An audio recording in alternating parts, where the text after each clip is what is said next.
आपने कभी सोचा है कि जानवर के घाव अपने आप कैसे ठीक हो जाते हैं? ना ही जंगलों में कोई उनका देखरेख करने वाला है और ना ही उनके पास कोई डॉक्टर ही होता है।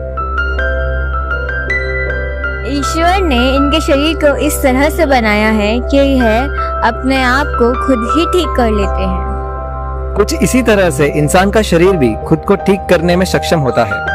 तो आज की वीडियो में हम इसी टॉपिक पर बात करेंगे।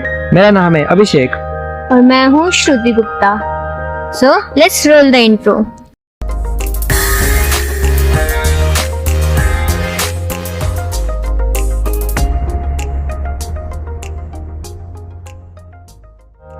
ऐसी कई सारी बीमारियां होती है जिन्हें हमारा शरीर बिना दवा के ही ठीक कर लेता है। जैसे बोन फ्रैक्चर में जो दवाएं दी जाती हैं, वो केवल एज अ सपोर्ट सिस्टम काम करती हैं। वो फ्रैक्चर को हील नहीं करती, वो सिर्फ बोन से होने वाली इन्फेक्शन को रोकती हैं।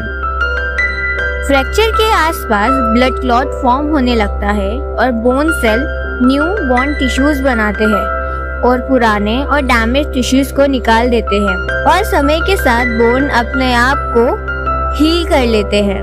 उसी तरह जब हमें कोई छोटी मोटी चोट लग जाती है, तब हमारे ब्लड वेसल सिकुड़ जाते हैं, जिससे वहाँ पे खून का बहना कम हो जाता है और ब्लड प्लेटलेट वहाँ पर इकट्ठा होकर क्लॉट फॉर्म करते हैं, जिससे चोट अपने आप ठीक होने लगती है। वहीं पर कभी किसी को अगर बहुत गहरा जख्म लग जाए, जैसे कि एक्सीडेंट में हाथ या पैर का कटना, तब हमारा शरीर उस जगह के ब्लड फ्लो को अपने आप कम कर देता है। इससे हम शरीर के नेचुरल हीलिंग प्रोसेस को जान सकते हैं। सबसे हैरान करने वाली बात तो ये है कि गर्मियों के महीनों में होने वाली बीमारी जॉन्डिस, जिसमें हमारे लिवर में इन्फेक्शन होता है, उसके लिए कोई दवा मौजूद ही नहीं है। इसे हमारा शरीर खुद ब खुद ही ठीक करता है। और जो दवाइयाँ दी जाती है वह केवल शरीर के हीलिंग पावर को बूस्ट करने के लिए दी जाती है। पर आज के समय में हमारे शरीर की ये हीलिंग पावर कम होती जा रही है। इसका रीजन है हमारी अनहेल्दी लाइफस्टाइल। आज के समय में कई लोग जॉब के लिए सुबह सूरज निकलने से पहले ही घर से निकल जाते हैं और शाम को सूरज ढलने के बाद ही घर पे आते हैं, जिससे उनको सूरज की रोशनी ही नहीं मिलती है, जिसकी वजह से उनके शरीर में पित्त दोष का इम्बैलेंस हो जाता है। और अगर आपको पित्त दोष के बारे में नहीं पता है, तो आप आई बटन पर क्लिक करके हमारी पित्त दोष वाली वीडियो देख सकते हो। आजकल कई लोग ऐसे भी होते हैं जो एक छींक आने पर ही दवा खा लेते हैं, जिससे उनके शरीर के इम्यून सिस्टम को काम करने का मौका ही नहीं मिलता, जिसके वजह से उनका इम्यून सिस्टम समय के साथ कमजोर होने लगता है, जिससे वो समय के साथ साथ बहुत जल्दी बीमार पड़ने लगते हैं, क्योंकि हमारा इम्यून सिस्टम ही वो पावर है जो हमारे शरीर को हील करता है। इम्यून सिस्टम को हमारे शरीर का डॉक्टर और नर्सेस कहा गया है, जो हमारे शरीर में रहकर इसे हील करता है। अब ये सवाल खड़ा होता है कि क्या जिनका इम्यून सिस्टम किन्हीं कारणों की वजह से कमजोर हो चुका है, वो फिर से ठीक हो सकता है या नहीं? जी हाँ, इसे ठीक किया जा सकता है, पर इसके लिए हमें बेसिक 3 बातों का ध्यान रखना चाहिए।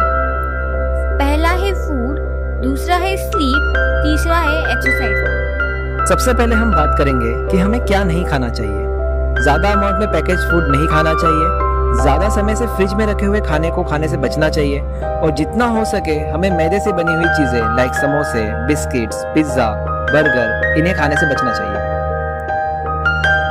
और हमें खाना भूख लगने पर ही खाना चाहिए और ज्यादा ऑयली या घी से बना खाना सूरज ढलने से पहले ही खा लेना चाहिए। इसका कारण है शरीर में अलग अलग समय में अलग अलग दोषों की प्रधानता होना। और अगर आपको दोषों के बारे में और जानना है तो हमारी त्रिदोष वाली वीडियो जरूर देखें। अब हम स्लीप के बारे में बात करेंगे। हमें कभी भी रात के समय में ज्यादा देर तक नहीं जागना चाहिए और रात के समय में ज्यादा देर तक जागने का मेन रीजन होता है एक्सेस में फोन का यूज करना। इससे हमारे शरीर में मेलाटोनिन नाम का जो हार्मोन होता है वो डिसबैलेंस हो जाता है और मेलाटोनिन वही हार्मोन है जो हमारे इम्यून सिस्टम को बूस्ट करता है। आपने देखा ही होगा जब हम बीमार पड़ते हैं तब डॉक्टर्स हमें दवाइयों के साथ नींद लेने के लिए भी कहते हैं, क्योंकि दवा कितनी भी स्ट्रॉन्ग क्यों ना हो, वह अपना पूरा असर बिना प्रॉपर अमाउंट ऑफ स्लीप के नहीं दिखाती। अब हमारा आखिरी पॉइंट है एक्सरसाइज। जिस तरह से किसी मशीन को अगर ज्यादा समय तक यूज ना किया जाए तो उसमें जंग लगना शुरू हो जाता है, जिसकी वजह से अगर बाद में उसे यूज भी किया जाए तो ठीक तरह से काम नहीं करती। उसी तरह से इंसान का शरीर भी एक मशीन की तरह है।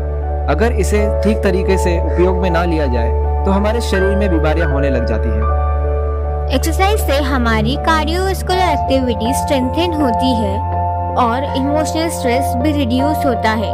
आयुर्वेद में भी व्यायाम को इम्पोर्टेंस दी गई है।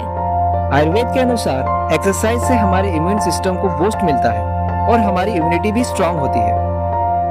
और ये बात ध्यान रहे कि अगर किसी को कोई हेल्थ इश्यूज है तो उसे अपने हेल्थ इश्यूज को ध्यान में रखकर ही एक्सरसाइज सिलेक्ट करनी चाहिए।